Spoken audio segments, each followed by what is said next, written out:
काँग्रेसचे गोवा प्रदेशाध्यक्ष अमित पाटकर यांनी अयोध्येतील राम मंदिर देणगी घोटाळ्याची सर्वोच्च न्यायालयाच्या न्यायाधीशांमार्फत सखोल चौकशी करण्याची मागणी केली आहे. त्यांनी केंद्र सरकारने या प्रकरणाची सविस्तर आणि पारदर्शक माहिती द्यावी अशी मागणीही केली आहे. पाटकर यांनी राम मंदिर ट्रस्टचे माजी विश्वस्त चंपत राय यांच्यावर गुन्हा दाखल करण्याची मागणी केली. तसेच पंतप्रधान नरेंद्र मोदी यांनी या घोटाळ्याबाबत आणि राम मंदिर ट्रस्टच्या स्थापनेबाबत देशातील कोट्यवधी भाविकांना उत्तर द्यावे असेही ते म्हणाले. ते प्रभू श्रीराम मंदिराच्या दानपेटीवर भाजपचा दरोडा या विषयावर आयोजित पत्रकार परिषदेत बोलत होते. यावेळी काँग्रेसचे माजी आमदार मोहन जोशी, शहराध्यक्ष दीप्ती चौधरी, प्रशांत जगताप, सौरव आमराळे आणि अर्चना शहा उपस्थित होते. पाटकर यांनी सध्या अस्तित्वात असलेल्या राम मंदिर ट्रस्ट रद्द करून सर्वसमावेशक सदस्य असलेले नवीन ट्रस्ट स्थापन करण्याची सूचना केली. ट्रस्टने आतापर्यंत केलेल्या खर्चाचे ऑडिट झाले पाहिजेत अशी मागणीही त्यांनी केली. भगवान राम हे कोणत्या एका पक्षाचे नसून ते संपूर्ण देशवासियांचे आहेत असे पाटकर म्हणाले. या मंदिरात गैरव्यवहार करणाऱ्यांची नावे समोर यायला हवीत. भाजपचे मंत्री किंवा मुख्यमंत्री यावर का बोलत नाहीत असा प्रश्नही त्यांनी उपस्थित केला. देशात भाजपने लोकशाही शिल्लक ठेवली नाही असा आरोप पाटकर यांनी केला. विविध राज्यातील सरकारे पाडून विरोधकांना स्वतःच्याच पक्षात घेण्याचे धोरण भाजप अवलंबत आहे. दुसऱ्या पक्षातील लोकप्रतिनिधींवर आरोप करून त्यांना पक्षात घेतल्यावर पवित्र केल्याचा देखावा भाजप करत असून कोट्यवधी रुपये खर्च करून लोकप्रतिनिधी विकत घेतले जात आहेत असेही ते म्हणाले. आम्ही जे तुमच्या समोर ठेवलंय की भगवान राम मंदिर मध्ये जी चोरी झाली आहे, जो स्कॅन्डल बाहेर आलेला आहे, त्याच्यावर ऑल इंडिया काँग्रेस कमिटी तर्फे आपण 5 डिमांड या सरकार समोर ठेवतोय. पहिला डिमांड आहे की प्रधानमंत्रीने या विषयावर क्लॅरिटी द्यावी, कारण त्यांचं ऑफिस आणि खुद्द प्रधानमंत्री जेव्हा हे ट्रस्ट कॉन्स्टिट्यूट होत होतं, जेव्हा की अपॉइंटमेंट्स होत होत्या आणि जेव्हा ते पूर्ण हा ओव्हरसी करत होते, तर मला वाटतं की प्रधानमंत्रीने आज याच्यावर देशाला जबाब द्यायला पाहिजे. दुसरं डिमांड आपला आहे की इमिजिएट अरेस्ट चंपत राय, अनिल मिश्रा आणि बाकीचे सगळे इन्फ्लुएन्शियल लीडर्स, इंडिव्हिज्युअल्स जे या स्कॅन्डलमध्ये जे इन्व्हॉल्व आहे यांच्यावर FIR व्हायला पाहिजे आणि यांना अरेस्ट व्हायला पाहिजे. तिसरं आपलं डिमांड आहे की याच्यावर independent judicial inquiry under the Supreme Court supervision व्हायला पाहिजे, कारण जे सगळं मॅटर इन्व्हेस्टिगेशनचे आहे ते एका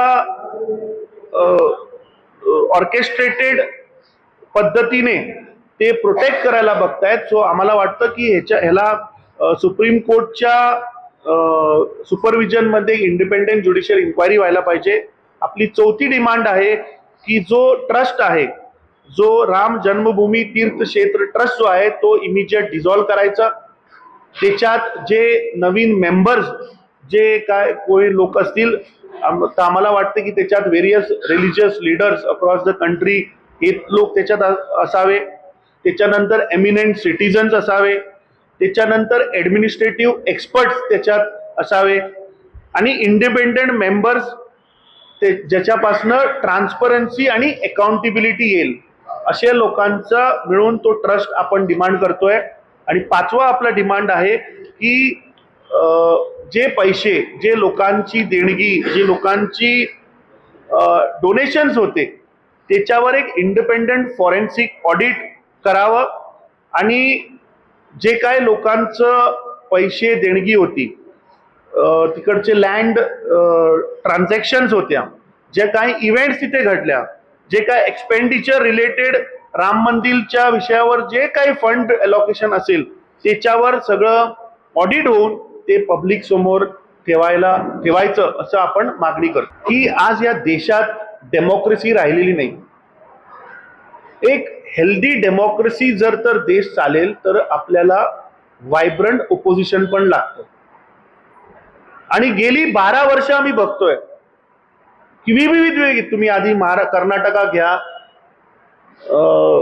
गोवा घ्या, महाराष्ट्र घ्या आणि हल्ली झालेलं वेस्ट बंगालला घ्या, भारतीय जनता पार्टीच्या सरकारला विरोधक नकोय. जेव्हा ते विरोधी पक्षात असतात तेव्हा त्यांच्यावर टीका होतात. ते बोलतात की त्यांनी इरिगेशन स्कॅम केला, लँड स्कॅम केला, हे सगळं बाहेर येतं. आणि ज्या दिवशी त्यांनी भारतीय जनता पार्टीच्या पक्षात जेव्हा ते लोक प्रवेश करतात तेव्हा त्यांना भारतीय जनता पार्टीच्या वॉशिंग मशीन मध्ये घालून तो माणूस साफ होतो. सो ह्या देशात आमचे लीडर श्री राहुल गांधी जे सांगतात की मर्डर ऑफ डेमोक्रेसी जी चालली आहे ती ह्या पद्धतीने चालली आहे. आणि मग ते खासदार फोडायला, मग ते आमदार फोडायला त्यांना पैसे लागतात. मी गोव्यावरनं येतो, मी तुम्हाला गोव्याचं उदाहरण देतो. 2022च्या निवडणुकीच्या नंतर 8 आमदार या भारतीय जनता पार्टीने फोडले आणि प्रत्येक आमदाराला 50 करोड रुपये दिले. तो आता हे पैसे येणार कुठनं?